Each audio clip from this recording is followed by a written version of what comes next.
Welcome. I'm going to share 10 tips that has kept my marriage strong and growing for the last 31 years. And these are real world tips that have helped keep my marriage this way.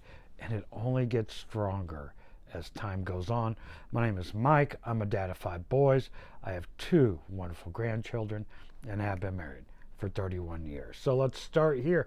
Number one, say your I'm sorry's.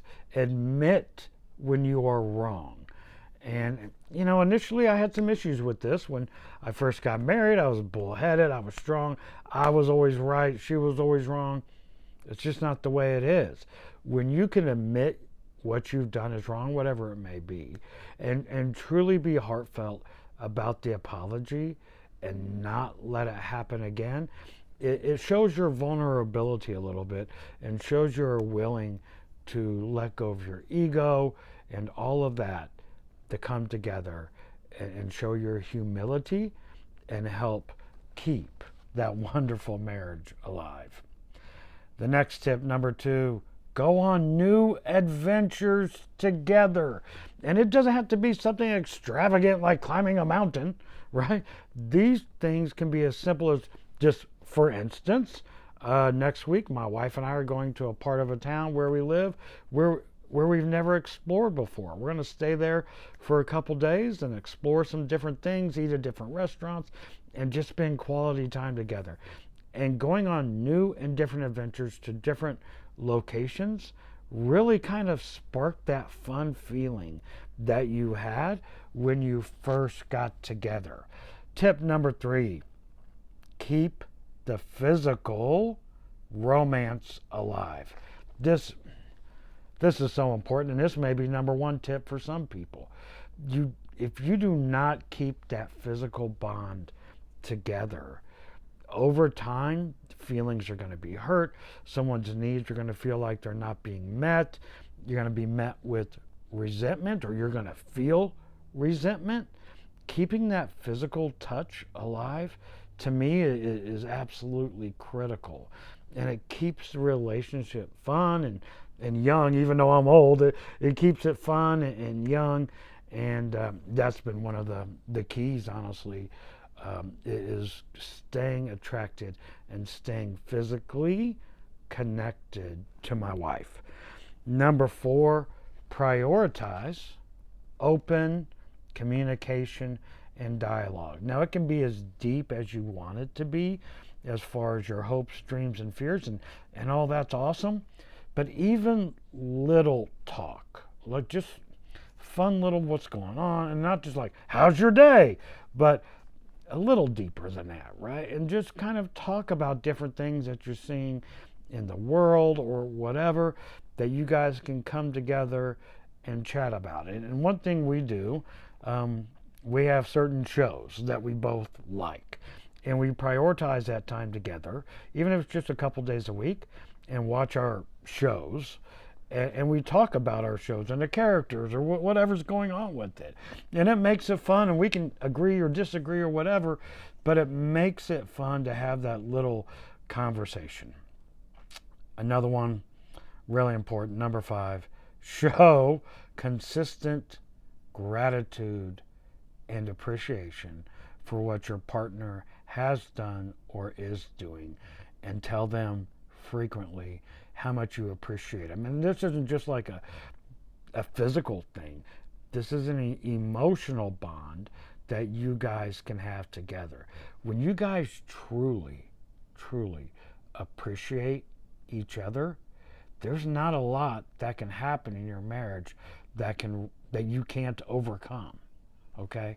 So having real gratitude and appreciation, and not just keeping it internally but verbalizing it to your partner, it makes them feel good, and it lets them know that you truly do appreciate what they're doing. And I would like to know from you guys, what are you doing in your marriages to make them last, and what tips or tricks can you share with people in the comment section? I would love to know that. Next, support each other's individual growth. And growth just doesn't mean from a job standpoint. That could be from hobbies or friends or things they like to do. Support each other in your hopes and dreams, individual hopes and dreams. What do you want, just not just for your family or your marriage, but for yourself? Because you are each individual people. So each individual person is going to have their own hopes and dreams. And if you can help your partner achieve their individual things, man, that's really good. And piggybacking on that, tip number 7, share common goals and dreams. What that does, if you both have a dream, like for us is retirement. We're in semi-retirement now, and to go on to full retirement. That is a dream, and that we both share in a common goal, and we both work towards that very hard. And so when you both share the same common dream and same common goal, you create a magical team, and that can overcome a lot of issues as well. Little arguments and tidbits will be nothing, because you guys have a common goal and dream. And when you're focused on that together, you become unbeatable. Number 8, flirt as often as freaking possible, my friends. And again, remembering what brought you together. Flirt with them. And it may be awkward after years and time and coming up with new material or whatever, but you got to do it. And just like for me, whenever I walk by my wife, wherever it's at, in the kitchen, the hallway, whatever, when we walk by each other, I make sure I touch her, even if it's just touching her arm or whatever. I make sure that I'm constantly flirting with her all the time. I'm always trying to impress her with my wit and charm, although that's probably lacking as I get older. Number 9, make each other laugh.